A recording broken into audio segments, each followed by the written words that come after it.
Accidentes de Alice Munro. Cuando Arthur regresó a casa de la fábrica poco antes de mediodía, gritó: «Que nadie se acerque hasta que me lave. Ha habido un accidente en el aserradero». Nadie respondió. La señora Feared, el ama de llaves, estaba hablando por el teléfono de la cocina tan alto que no le oyó y, naturalmente, su hija estaba en el colegio. Se lavó, metió toda la ropa que llevaba en el cesto y fregó y restregó la bañera como un asesino. Salió limpio, incluso con el pelo reluciente y bien atusado, para ir a casa del trabajador. Había tenido que preguntar dónde estaba. Pensaba que era en Vinegar Hill, pero le dijeron que no, que esa era la casa del padre. El joven y su mujer viven en el otro extremo del pueblo, después de donde estaba el triturador de manzanas antes de la guerra. Encontró las dos casas de ladrillo, la una junto a la otra, y se dirigió a la de la izquierda, como le habían indicado. De todos modos, no hubiese resultado difícil saber cuál era. La noticia se le había adelantado. La puerta estaba abierta y unos niños demasiado pequeños para ir al colegio merodeaban por el patio. Una niña en un cochecito de juguete que no iba a ninguna parte le cortaba el paso. Arthur dio un rodeo para pasar. En ese mismo momento, una niña mayor que la otra le habló en tono formal, a modo de advertencia. Su papá se ha muerto. ¡Su papá! Una mujer salió del salón con los brazos cargados de cortinas y se las dio a otra mujer que estaba en la entrada. La que se hizo cargo de las cortinas tenía el pelo gris y una expresión suplicante. Le faltaban los dientes de arriba. Probablemente se quitaba la dentadura postiza cuando estaba en casa, para mayor comodidad. La mujer que le entregó las cortinas era corpulenta pero joven, con la piel fresca. «Dígale usted que no se suba a esa escalera», le dijo la mujer de pelo gris a Arthur. «Se va a romper la crisma por querer quitar las cortinas. Se ha empeñado en que lo lavemos todo». «¿Es usted el de la funeraria?» «Ay, perdone, usted es el señor Dowd. Sal, Grace, es el señor Dowd». «No la moleste», dijo Arthur. «Se cree que van a estar todas las cortinas quitadas y lavadas y listas para mañana, porque vamos a tener que ponerlo en el salón. Es mi hija, a mí no me hace caso». «Esto no es nada», dijo un hombre sombrío pero de aspecto tranquilo, con alzacuellos, que salió de la parte trasera de la casa. «Su sacerdote, pero no de una de las iglesias que conocía Arthur». «¿Anabatistas? ¿De la iglesia de Pentecostés? ¿Los hermanos de Plymouth?» Estaba tomando té. Llegó otra mujer y recogió rápidamente las cortinas. «Tenemos la lavadora llena y sin parar de funcionar», dijo. «Con el día que hace, se secarán en nada. Que no entren los niños». El pastor tuvo que hacerse a un lado y levantar la taza para evitar a la mujer y el lío de ropa. Dijo: «Señoras, ¿es que nadie va a ofrecerle una taza de té al señor Dowd?» Arthur dijo: «No, no se molesten. Los gestos del funeral». Le dijo a la mujer de pelo gris: «Si pudiera usted explicarle». «Lillian se ha mojado los pantalones», gritó triunfalmente una niña en la puerta. «Señora Annett, Lillian se ha hecho pis encima». «Sí, sí», dijo el pastor. «Se lo agradecerían muchísimo». «La tumba y la lápida, todo», dijo Arthur. «Encárguese usted de que lo comprendan. Lo que quieran en la lápida». La mujer de pelo gris había salido al patio. Volvió con una niña en brazos, berreando. «Pobre criatura», dijo. «Si le dicen que no entre, ¿a dónde iba a ir? ¿Qué iba a hacer si no tener un accidente?» La mujer joven salió del salón arrastrando una alfombra. Quiero que cuelguen esto en la cuerda y lo sacudan, dijo. Grace, el señor Dowd ha venido a dar el pésame, dijo el pastor. Y a preguntarle si puedo hacer algo, dijo Arthur. La mujer de pelo gris empezó a remontar la escalera con la niña mojada en brazos y otras dos a la zaga. Grace se fijó en ellas. No, ni hablar. Salid de aquí. Mi mamá está aquí. Sí, y tu mamá está muy ocupada y no le hacéis ninguna falta. Me está ayudando. ¿Es que no sabéis que el papá de Lilian ha muerto? ¿Puedo hacer algo por usted? Dijo Arthur, con intención de marcharse. Grace se quedó mirándolo con la boca abierta. El ruido de la lavadora llenaba la casa. Pues sí, dijo, espere aquí. ¿Está agobiada? Dijo el pastor. No quería ser grosera. Grace volvió con un montón de libros. Esto, dijo, lo sacó de la biblioteca. No quiero que me pongan una multa por ellos. Iba todos los sábados por la tarde, o sea que supongo que habría que devolverlos mañana. No quiero meterme en líos por los libros. Yo me encargaré de ellos, dijo Arthur, con mucho gusto. Yo es que no quiero meterme en líos por culpa de los libros. El señor Dowd dice que quiere hacerse cargo del funeral, le dijo el pastor a Grace, en tono dulce, pero amonestándola, de todo, incluyendo la lápida, de lo que quieras poner en la lápida. Ah, pues nada raro, dijo Grace. El pasado viernes por la mañana ocurrió un accidente especialmente desagradable y trágico en el aserradero de la fábrica Dove. Al pasar bajo el eje principal, el señor Jad Abned tuvo la desgracia de que se le enredase una manga en el tornillo de presión de un callo cercano, de modo que un hombro y un brazo quedaron atrapados bajo el eje. En consecuencia, la cabeza se puso en contacto con la sierra circular, de unos 30 centímetros de diámetro. En cuestión de segundos, la cabeza del desgraciado joven quedó separada del cuerpo, a la altura del cuello y por debajo de la oreja izquierda. Se cree que su muerte fue instantánea. Como no pronunció palabra ni emitió grito alguno, fue la sangre que brotó a borbotones lo que alertó a sus compañeros del terrible suceso. Volvieron a publicar la noticia en el periódico una semana más tarde.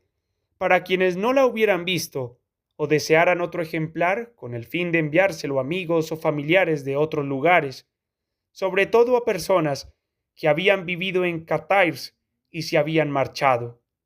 Corrigieron la errata de Cayo, añadieron una nota de excusa por el error y también la descripción de un funeral multitudinario al que asistieron habitantes de localidades próximas e incluso de puntos tan alejados como Wyatt. Fueron en coche y en tren y algunos en calesa. No conocieron a Jad Arnett en vida, pero, como decía el periódico, deseaban rendir tributo a su muerte, tan trágica como impresionante. Aquella tarde, todas las tiendas de Cartires estuvieron cerradas durante 2 horas. El hotel no cerró sus puertas, pero fue porque los forasteros necesitaban algún sitio donde comer y beber. Dejó mujer, Grace, y una hija de 4 años, Lilian. La víctima había luchado valientemente en la guerra y solo le habían herido en una ocasión, nada grave. Muchas personas comentaron aquella ironía. La omisión en el periódico del nombre del padre no fue deliberada. El director de la publicación no había nacido en Cartires y la gente olvidó hablarle de la existencia del padre hasta que fue demasiado tarde. El padre no se quejó del olvido. El día del funeral, que hacía muy buen tiempo, salió de la ciudad como hubiera hecho cualquier otro día que hubiese decidido no pasar en casa de Dowd. Llevaba sombrero de fieltro y un abrigo largo que le servía de manta si quería echarse una siesta. Llevaba los chanclos perfectamente sujetos a los pies, con tiras de goma de las de cerrar los frascos. Iba a pescar. Aún no se había levantado la veda, pero siempre conseguía adelantarse un poco. Pescaba durante toda la primavera y principios de verano, y cocinaba y comía lo que cogía. Tenía una cacerola y una sartén escondidas en la orilla del río. La cacerola era para cocer el maíz que recogía de los sembrados en otra época del año, cuando también comía fruta de los manzanos y las parras silvestres. Estaba cuerdo, pero detestaba la conversación, algo que no pudo evitar en las semanas siguientes a la muerte de su hijo, pero sabía cómo cortarlas en seco.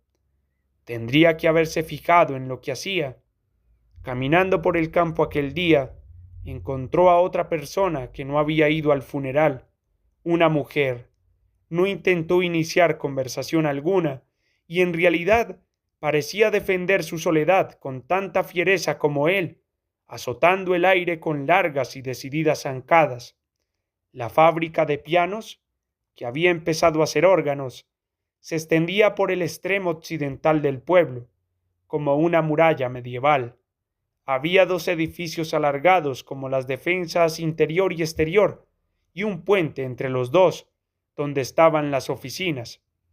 Y los hornos, el aserradero, el almacén de madera y las naves llegaban hasta el pueblo y las calles en las que vivían los trabajadores.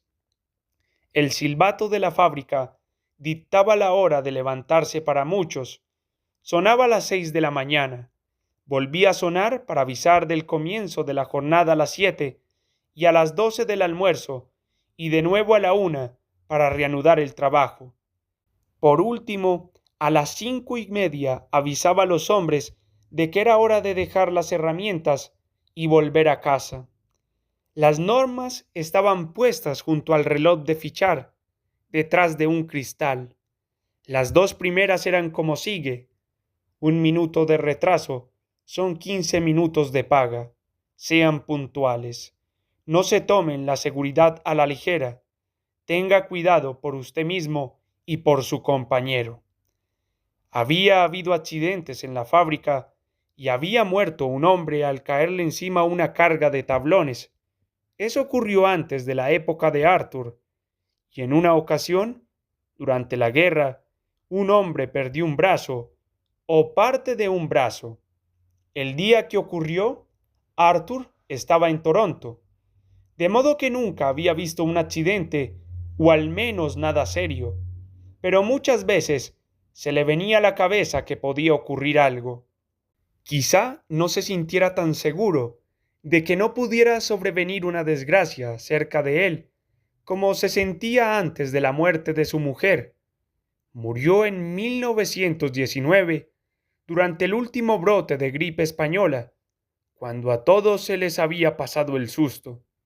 Ella no tenía miedo. Aquello sucedió hacía 5 años, y a Arthur aún seguía pareciéndole el final de una época de su vida libre de preocupaciones. Pero a otras personas siempre les había parecido muy serio y responsable.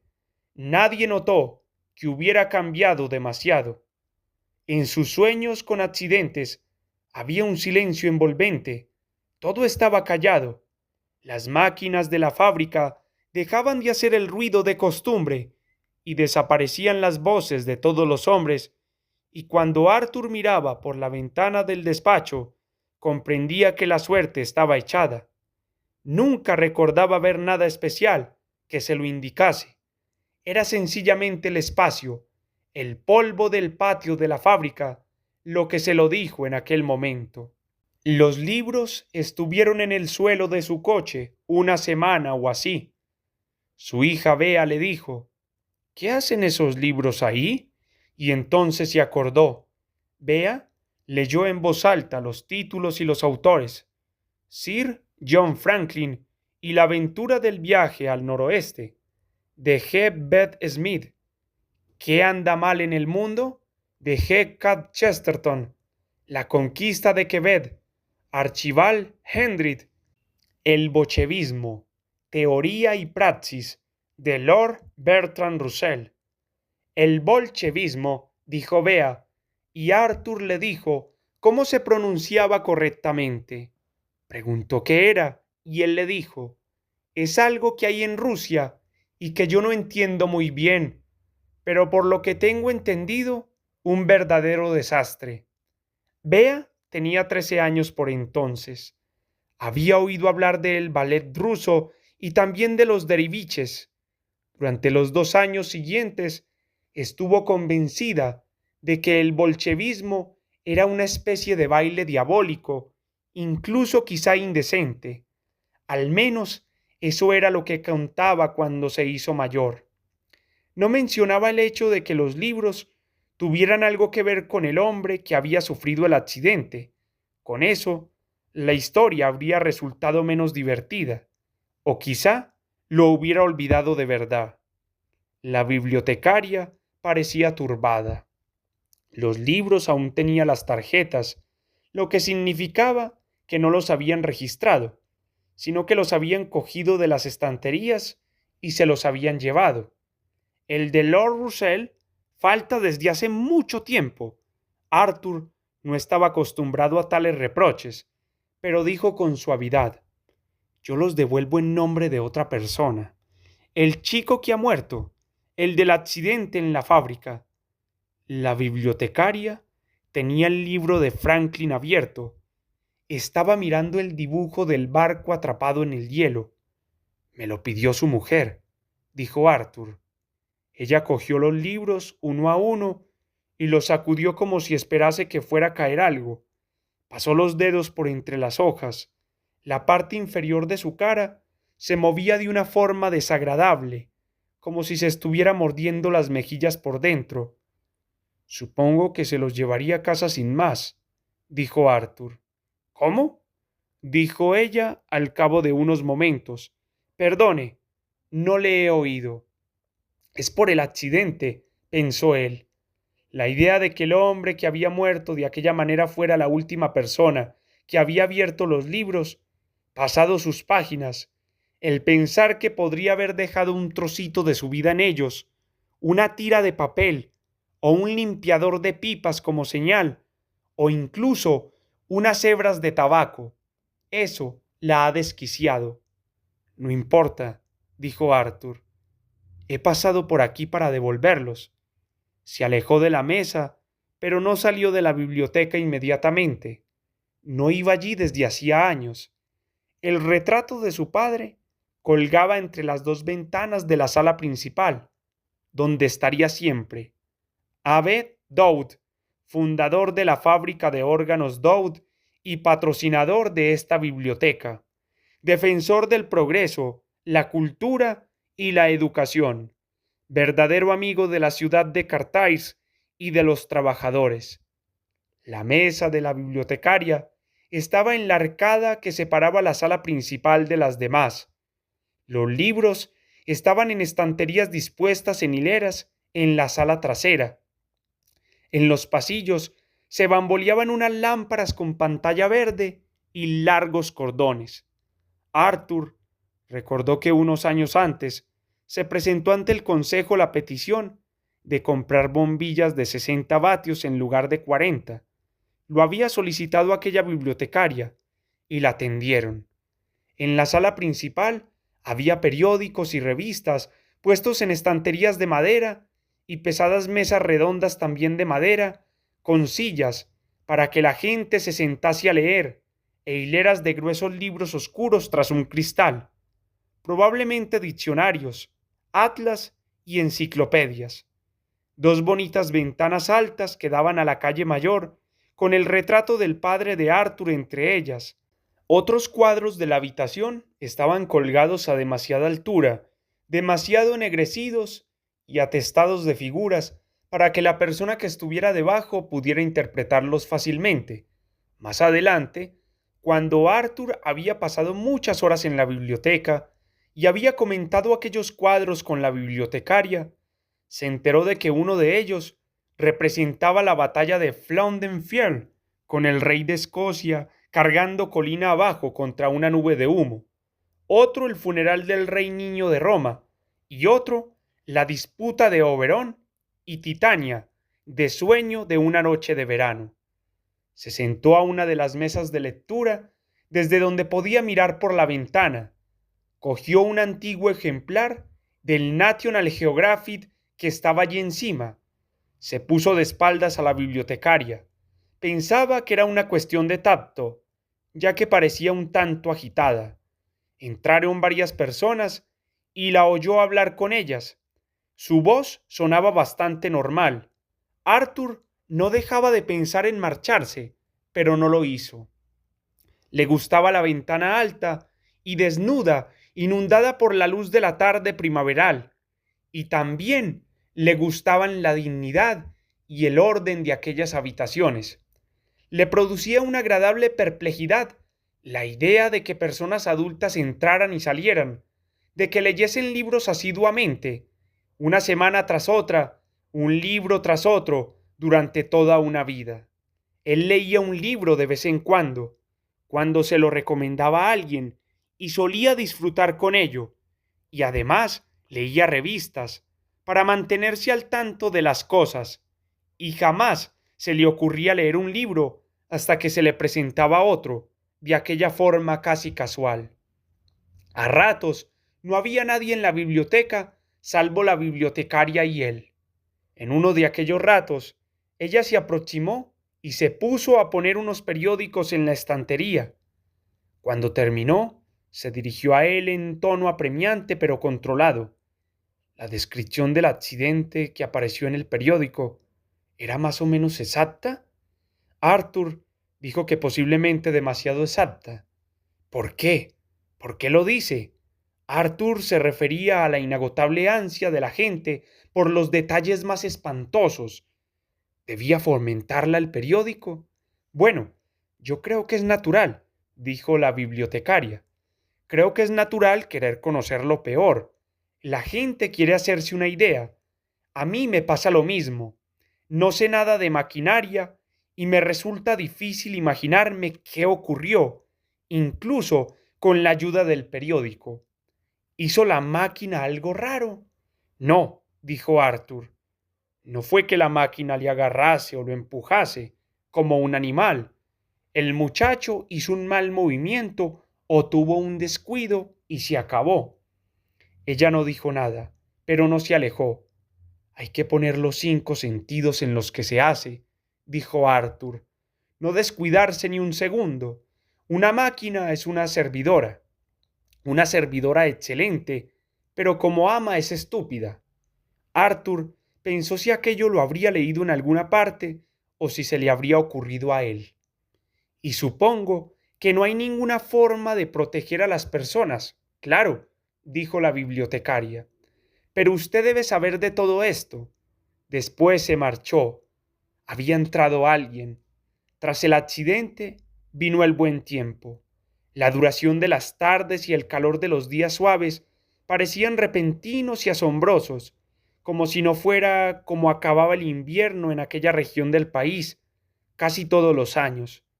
Las aguas de la crecida encogían milagrosamente, y las hojas salían disparadas de las ramas enrojecidas, y los olores de los corrales se arrastraban hasta el pueblo y quedaban envueltos por el olor de las lilas. En lugar de querer salir en tardes así, Arthur se sorprendía pensando en la biblioteca, y muchas veces acababa allí, sentado en el sitio que había elegido el día de su primera visita. Se quedaba allí media hora o una hora, hojeaba The Illustrated News de Londres, o National Geographic, o The Saturday Night, o Collier's. Le enviaban todas aquellas revistas a su casa y podría haberse quedado allí, en el estudio, mirando el césped rodeado de setos, que el viejo Adnet mantenía en condiciones aceptables, y los arriates, por entonces cuajados de tulipanes de todos los colores y combinaciones posibles. Al parecer, prefería el panorama de la calle Mayor, por donde de vez en cuando pasaba un Ford nuevo de aspecto rápido o un coche vacilante de un modelo antiguo con cubierta de tela polvorienta. Prefería la oficina de correos, con la torre del reloj que ofrecía 4 horas distintas en 4 direcciones diferentes y, como le gustaba decir a la gente, todas ellas erróneas.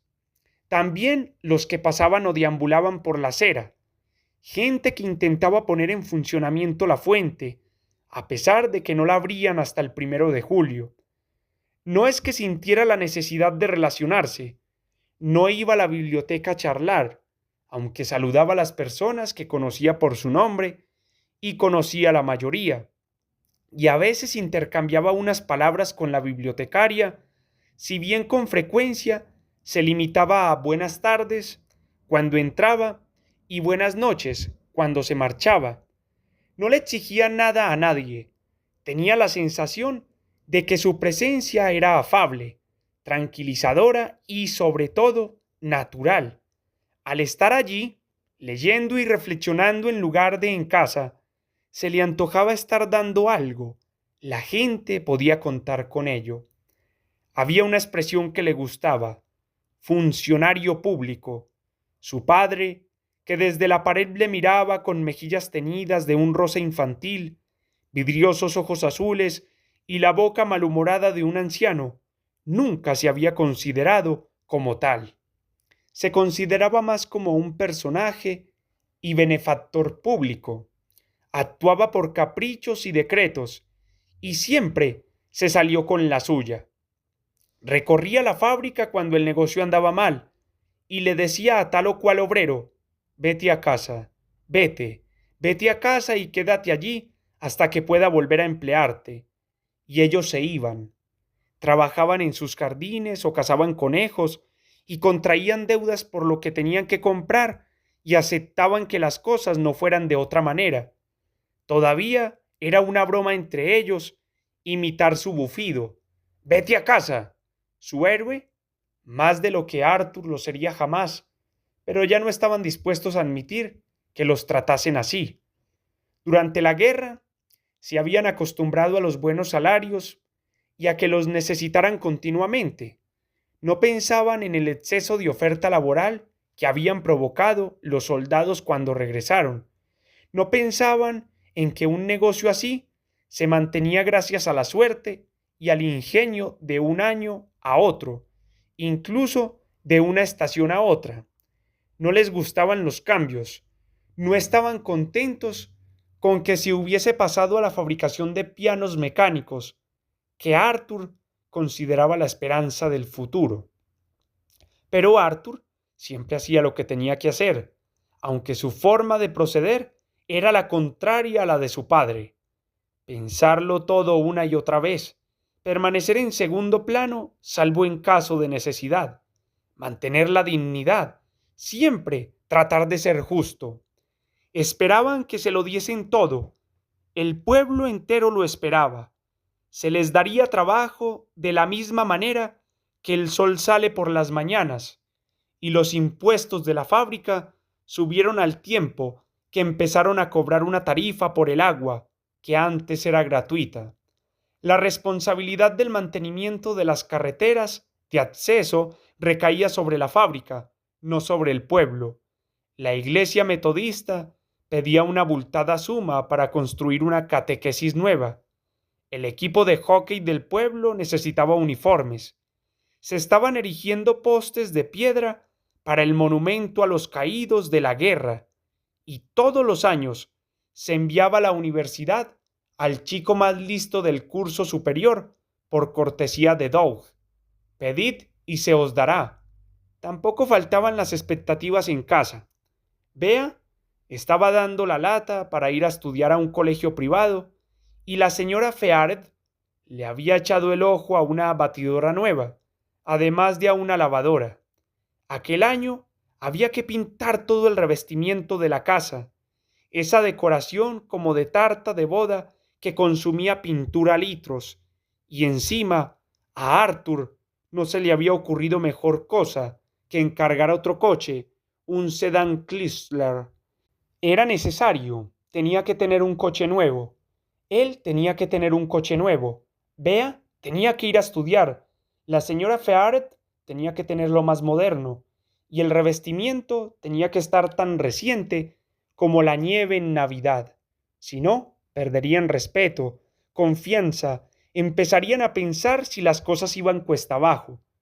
Y podía arreglarse, con un poco de suerte, todo podía arreglarse. Durante años enteros, tras la muerte de su padre, se sintió como un impostor. No siempre, pero de vez en cuando se sentía así. Y aquella sensación había desaparecido. Podía estar allí sentado y darse cuenta de que había desaparecido. Estaba en la oficina cuando ocurrió el accidente, hablando con un representante de enchapados. Se lo indicó un cambio del ruido, pero más un aumento que un silenciamiento. Nada le alertó, solo cierta irritación, como ocurrió en el aserradero. No se tuvo noticia inmediata, ni en los talleres, ni en los hornos, ni en el patio, y en algunos sitios siguieron trabajando durante varios minutos. De hecho, Arthur, inclinado sobre las muestras de enchapados en su mesa, podría haber sido una de las últimas personas en darse cuenta de que se había producido una interrupción. Le hizo una pregunta al representante y el representante no contestó. Arthur alzó los ojos y vio que el hombre tenía la boca abierta, expresión de susto, la confianza propia de su oficio borrada de su rostro. Y entonces oyó que le llamaban. Señor Dowd, lo más normal. Y Arthur, Arthur, los hombres que le conocían desde pequeño. También oyó sierra y cabeza y, Dios mío, Dios mío. Arthur hubiera podido desear que el silencio, los ruidos y los objetos que retrocedían de aquella forma tan espantosa pero liberadora le dejaran espacio. No fue así. Los gritos y las preguntas y las carreras, él en medio de todo, arrastrado hacia el aserradero. Un hombre se había desmayado, cayéndose en tal postura que si no hubieran desconectado la sierra un momento antes, también le habría cogido. Fue su cuerpo, postrado pero entero, el que Arthur confundió unos segundos con el de la víctima. Oh, no, no, le empujaron. El serrín estaba teñido de escarlata, empapado, brillante. Los tablones estaban alegremente salpicados y las hojas. Un montón de ropas de trabajo chorreantes de sangre yacía en el serrín y Arthur comprendió que era el cuerpo, el tronco con los miembros. Había salido tanta sangre que la forma del cuerpo no se distinguía a primera vista. Lo había ablandado como un budín. Lo primero que pensó fue tapar aquello. Se quitó la chaqueta y lo hizo. Tuvo que acercarse. Sus zapatos chapotearon. La razón por la que nadie lo había hecho todavía era simplemente que nadie llevaba chaqueta. Han avisado al médico, gritaba alguien. ¿Qué médico ni qué médico? Dijo un hombre que estaba al lado de Arthur. No le puede coser la cabeza, ¿no? Pero Arthur ordenó que avisaran al médico. Pensaba que era necesario. Cuando hay una muerte, tiene que haber un médico. Lo demás se puso en movimiento por sí solo. El médico, funeraria, ataúd, flores, sacerdote, darles algo que hacer, retirar el serrín, limpiar la sierra, mandar a los hombres que estaban cerca a lavarse, llevar al comedor al hombre que se había desmayado. Está bien que la secretaria prepare té. Lo que se necesitaba era coñac o whisky, pero los tenían prohibidos en el lugar de trabajo. Faltaba algo. ¿Dónde estaba? Allí. Dijeron, ahí. Arthur oyó vomitar a alguien, no lejos. Muy bien. O la cogía él o le decía a alguien que la cogiese. El ruido del vómito le salvó, le estabilizó, le dio una determinación casi risueña. La cogió, la llevó con delicadeza, pero aferrándola bien, como se podría llevar un jarrón incómodo pero valioso. apretando la cara contra su pecho para que nadie la viese, como mimándola. La sangre se filtró por la camisa y le pegó la tela a la piel.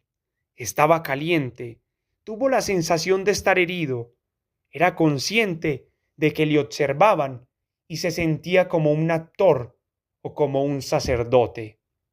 ¿Qué hacer con ella, ahora que la tenía apretada contra el pecho? También para eso le llegó la respuesta. Ponerla donde le correspondía, desde luego, no con absoluta precisión, no como si se tratase de una costura, solo ajustarla más o menos, levantar la chaqueta y ponerla de otra manera. Ya no podía preguntar cómo se llamaba el hombre. Tendría que enterarse de otro modo.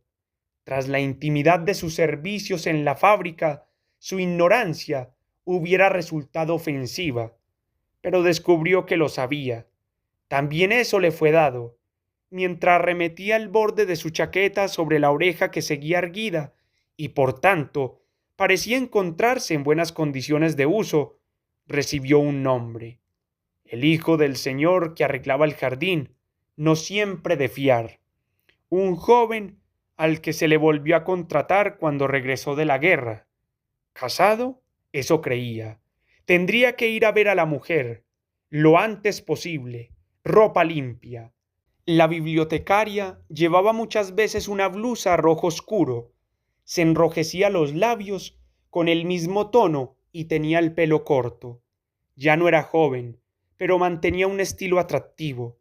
Arthur recordó que unos años antes, cuando la contrataron, pensó que se arreglaba con mucha sobriedad.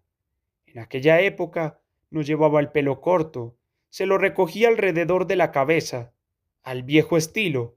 Era del mismo color, un tono cálido y agradable, como el de las hojas, que el de las hojas de roble, por ejemplo, en otoño. Intentó pensar cuánto le pagaban, no mucho, desde luego, pero le lucía. ¿Y dónde vivía? En una de las casas de huéspedes. No, vivía en el comercial hotel. Y algo más empezó a venírsele a la cabeza. Nada concreto, no que pudiera decirse de forma definitiva que tuviera mala fama, pero tampoco que estuviera libre de culpa. Se decía que tomaba copas con los viajantes de comercio. Quizá tuviera un novio, uno o dos, pero bueno, ya era mayorcita para saber lo que se hacía. No era lo mismo que con una profesora, a quien se contrataba, en parte, para que diera ejemplo. Lo importante era que hiciera bien su trabajo, y eso podía verlo todo el mundo. Tenía su vida, como cada cual.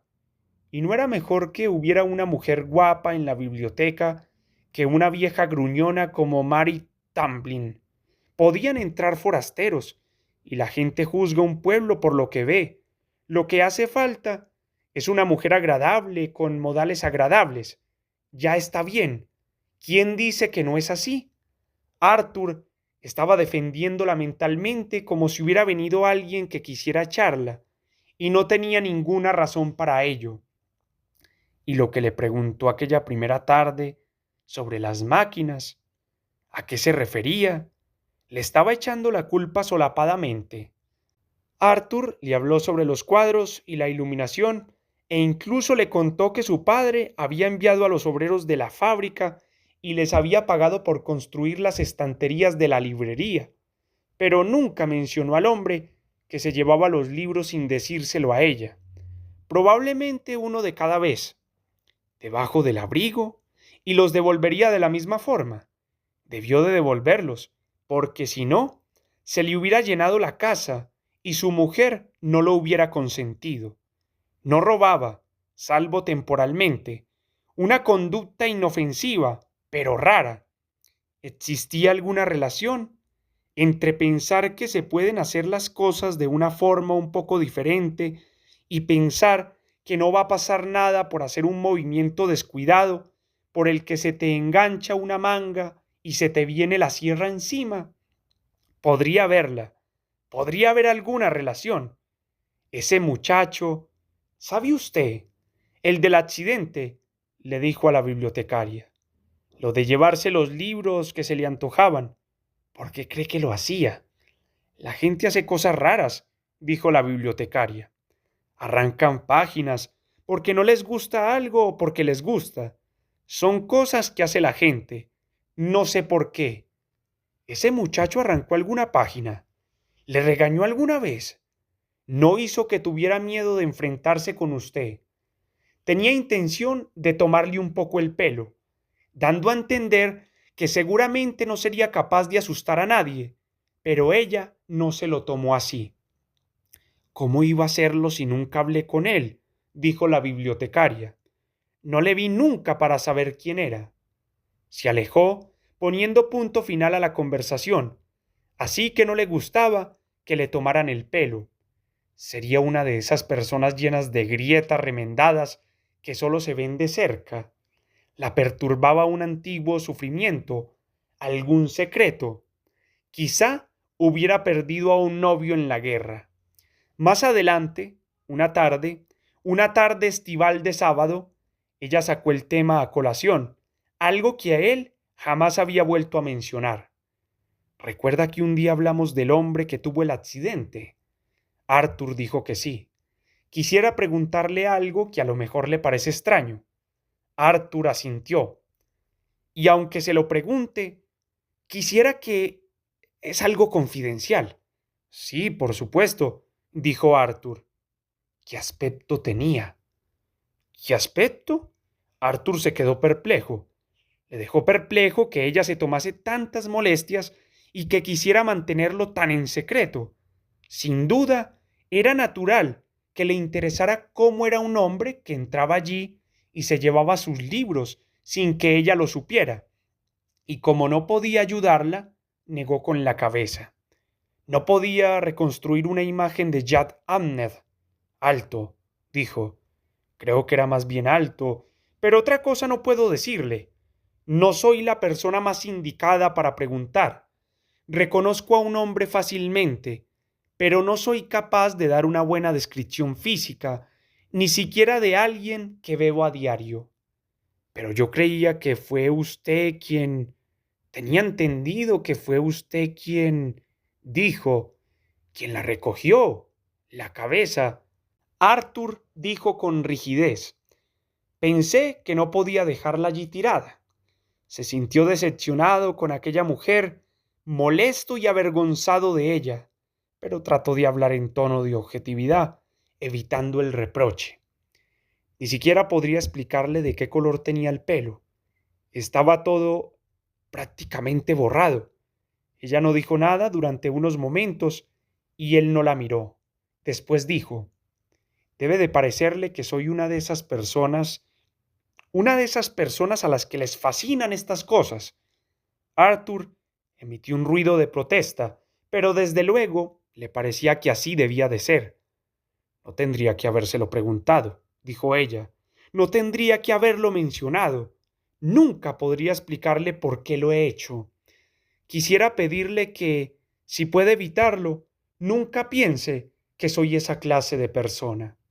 Arthur oyó la palabra nunca. Nunca podría explicárselo. Nunca debía pensar. En medio de su decepción, captó la sugerencia que sus conversaciones continuarían y quizá menos azarosamente. Percibió humildad en su voz, pero una humildad basada en una especie de aplomo. Sin duda, era algo sexual. O solo lo creía así, por ser aquella la tarde que era. Era el sábado del mes que solía ir a Wyatt. Pensaba ir aquella noche. Solo había entrado de camino hacia allí. No tenía intención de haberse quedado tanto tiempo. Era la noche que iba a ver a una mujer que se llamaba Jane McFarlane. Jane McFarlane vivía separada de su marido, pero no pensaba pedir el divorcio. No tenía hijos. Se ganaba la vida como modista. Arthur la conoció cuando venía a su casa a hacerle ropa a su mujer. Entonces no ocurrió nada, ni a ninguno de los dos se les ocurrió. En algunos sentidos, Jane McFarlane era una mujer como la bibliotecaria, guapa, aunque ya no muy joven, resuelta y con estilo y buena en su trabajo. En otros sentidos, no tanto. No se imaginaba a Jane planteando un misterio a un hombre, para a continuación darle a entender que jamás se resolvería. Jane era una mujer que proporcionaba paz a un hombre. El diálogo sumergido que mantenía con ella, sensual, limitado, amable, se parecía mucho al que había mantenido con su esposa. La bibliotecaria se dirigió al interruptor que había junto a la puerta y apagó las luces principales. Cerró la puerta, desapareció entre las estanterías y fue apagando las luces de allí también, pausadamente. El reloj del pueblo estaba dando las 9. Debió de pensar que iba bien. El reloj de Arthur tenía las 9 menos 3 minutos. Era hora de levantarse, hora de marcharse, hora de ir a Wyatt. Cuando hubo acabado con las luces, la bibliotecaria fue a sentarse a la mesa junto a él. Arthur dijo: «Nunca pensaría de usted nada que pudiera disgustarla. Al apagarse las luces, no tendría que haberse puesto tan oscuro. Era pleno verano, pero parecían haberse formado pesados nubarrones. La última vez que Arthur había prestado atención a la calle, vio que quedaba bastante luz, gente del campo comprando, chicos lanzándose mutuamente chorros de agua en la fuente, y chicas paseando con sus vestidos de verano suaves, baratos, floreados, dejando que los jóvenes las observasen desde donde quiera que se hubieran reunido, los escalones de correos, la puerta de la tienda de piensos, y cuando volvió a mirar, vio la calle toda alborotada con el ruidoso viento que ya llevaba gotas de lluvia. Las chicas chillaban y reían, sujetando los bolsos sobre la cabeza mientras corrían a refugiarse. Los dependientes de las tiendas subían los toldos y guardaban los cestos de frutas, las estanterías con los zapatos de verano, las herramientas de jardín que estaban expuestas en las aceras.